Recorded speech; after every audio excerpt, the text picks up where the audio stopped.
Hello students, आज हम लोग बाल गोविंद भगत नाम का गद्य पाठ आरंभ करेंगे। बाल गोविंद भगत इस रेखा चित्र के लेखक हैं श्री रामवृक्ष बेनीपुरी जी। रामवृक्ष बेनीपुरी जी को कलम का जादूगर भी कहा जाता है। इनकी लेखन की खासियत यही है कि ये ग्रामीण जनजीवन की झांकी और अपने संस्मरणों और रेखा चित्रों के माध्यम से जो बहुत साधारण चरित्र लगते हैं उनके भी असाधारण विशेषताओं को बहुत ही मनमोहक तरीके से आपके समक्ष रख देते हैं। रेखा चित्र और संस्मरण लेखन में इन्हें विशेष सिद्धहस्तता प्राप्त है। बहुत प्रसिद्ध है इनके रेखा चित्र और संस्मरण। आपका ये जो पाठ है वो रेखा चित्र शैली में लिखा गया है। अब इसे समझना जरूरी है कि रेखा चित्र विधा क्या है। जैसे कहानी है, उपन्यास है, कविताएं होती हैं आपके पद्य में, तो इस तरीके से एक साहित्य की विधा है, गद्य की विधा है रेखा चित्र। चित्र शब्द से आपको समझ में रहा होगा चित्र। जैसे अब किसी ने मेरा चित्र बनाया, आप अगर चित्र मेरे जैसा हूबहू बना है, आप देखकर पहचान जाएंगे कि हाँ, ये मैडम का चित्र है। ठीक इसी तरीके से साहित्य में रेखाओं के माध्यम से यानी लेखन के माध्यम से, शब्दों के माध्यम से लिखकर जो चित्र बनाया जाता है उसे कहते हैं रेखा चित्र। यानी अपने शब्दों के माध्यम से जिस भी चरित्र का वो वर्णन कर रहे हैं उसको वो हूबहू वैसा प्रस्तुत कर देते हैं। आप पढ़कर मन में कल्पना कर सकते हैं कि हाँ, जिस व्यक्तित्व की बात हो रही है, जिस चरित्र के बारे में वे बता रहे हैं, वे चरित्र दिखने में कैसा होगा, उसकी सोच कैसी होगी, उसका स्वभाव कैसा होगा, उसका व्यवहार कैसा होगा, ऐसा शब्दों के माध्यम से वो हूबहू उतार देते हैं। यहाँ पर भी उन्होंने बाल गोविंद भगत नामक एक साधारण से चरित्र को उठाया है, लेकिन ये चरित्र साधारण होते हुए भी असाधारण है। कैसे असाधारण है? क्योंकि ये चरित्र बहुत ही सिंपल है, बहुत सीधा सादा एक गांव का व्यक्ति है, 60 वर्ष से ऊपर का व्यक्ति है, बहुत ही सादा जो है उसका जीवन है। लेकिन जिसे कहते हैं ना, सादा जीवन उच्च विचार, ठीक उसी तरीके से उसका जीवन तो सादा है। बहुत छोटी सा उसका परिवार है, सिर्फ उसमें उसकी बहू और बेटा है, और बहुत कम कपड़े पहनता है, बहुत ज्यादा शौक नहीं है, लेकिन उसके विचार बहुत उच्च हैं। क्या है वो, कैसे हैं, पाठ में पता चलेगा।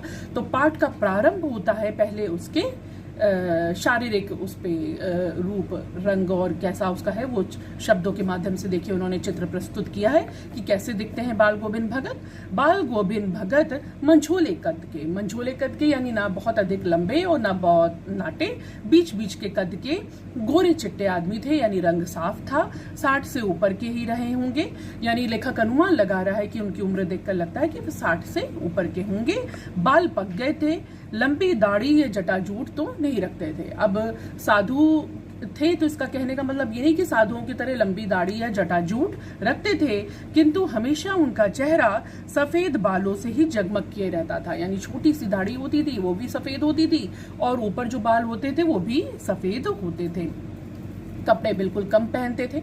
जिस तरह से साधु लोग कम लंगोट वंगोट पहन के काम चला लेते हैं, वैसे कमर में एक लंगोटी मात्र, और सिर पर कबीर पंथियों की सी कनपटी टोपी, जो कनपट तक आ जाए, ऐसी कबीर पंथियों की तरह टोपी। अगर आपने कबीर के जब पाठ पढ़ा है, कबीर के दो पढ़े, तो कबीर जी का चित्र अगर आपने देखा है, गूगल पे सर्च करिएगा तो कबीर जी का भी यही है, कनपटी टोपी पहनी है, कमर में लंगोटी पहने हुए हैं, बस उससे ज्यादा की उनको आवश्यकता नहीं है। जब जाड़ा आता तो एक काली कमली ऊपर से ओढ़ लेते, कमली यानी काला कंबल ऊपर से ओढ़ लेते।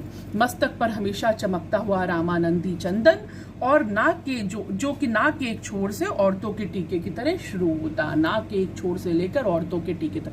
कबीर भी वैसे ही तिलक लगाते थे। कहने का मतलब ये वेशभूषा जो उन्होंने अपनाई है सिर्फ इसलिए नहीं कि कबीर को वेशभूषा, बस कबीर की वेशभूषा देखकर अपना रखा है। वो कबीर के दोहे भी गाते थे, वे कबीर को पूरी तरीके से कहिए कि फॉलो करते थे।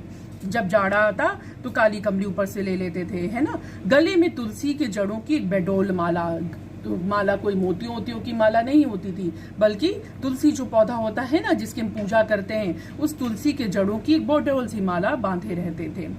तो इस तरह की तस्वीर से समझ में आ जा रहा है कि बाल गोविंद भगत साधु थे, है ना।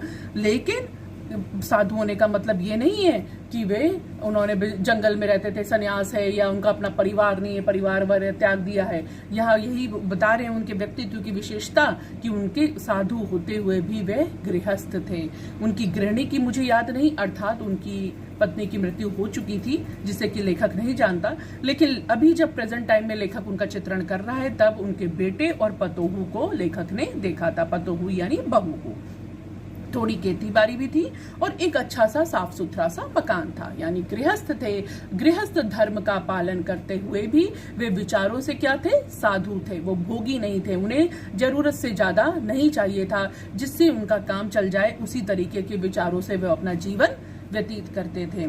खेती बाड़ी करते, परिवार भी रखते, बाल गोविंद भगत, लेकिन साधु थे। साधु की सब परिभाषाओं में खरे उतरने वाले। साधु की क्या परिभाषा होती है? साधु की यही परिभाषा होती है कि उसके जीवन में संयम हो, वो स्वार्थ से ज्यादा परमार्थ यानी दूसरों के कल्याण के लिए सोचे, हैं, जिसे ज्यादा लालच ना हो, लालसा ना हो, जिसके स्वभाव में क्रोध या अहंकार ना हो। तो जब हम अभी बाल गोविंद भगत का आगे पाठ पढ़ेंगे तो हम देखेंगे कि उनके स्वभाव में ये सारी विशेषताएं थी। तो गृहस्थ होते हुए भी वे ना लालची थे, ना भोगी थे, ना अहंकारी थे, ना क्रोधी थे। तो अर्थात गृहस्थ होते हुए भी साधु थे। ठीक इसी तरीके से कबीर भी थे। कबीर के भी पत्नी भी थी, पुत्र भी थे, और कबीर भी बहुत जो है उच्च विचारों वाले थे।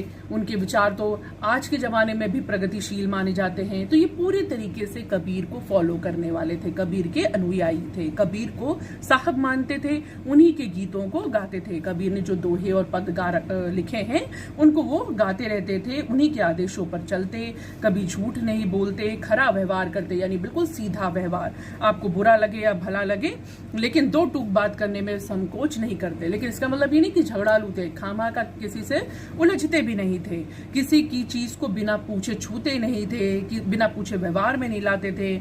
और इस नियम को वे इतनी बारीकी तक ले लेते थे, लोगों को आश्चर्य हो जाता कि कोई इतनी छोटी छोटी चीजें भी पूछता है क्या।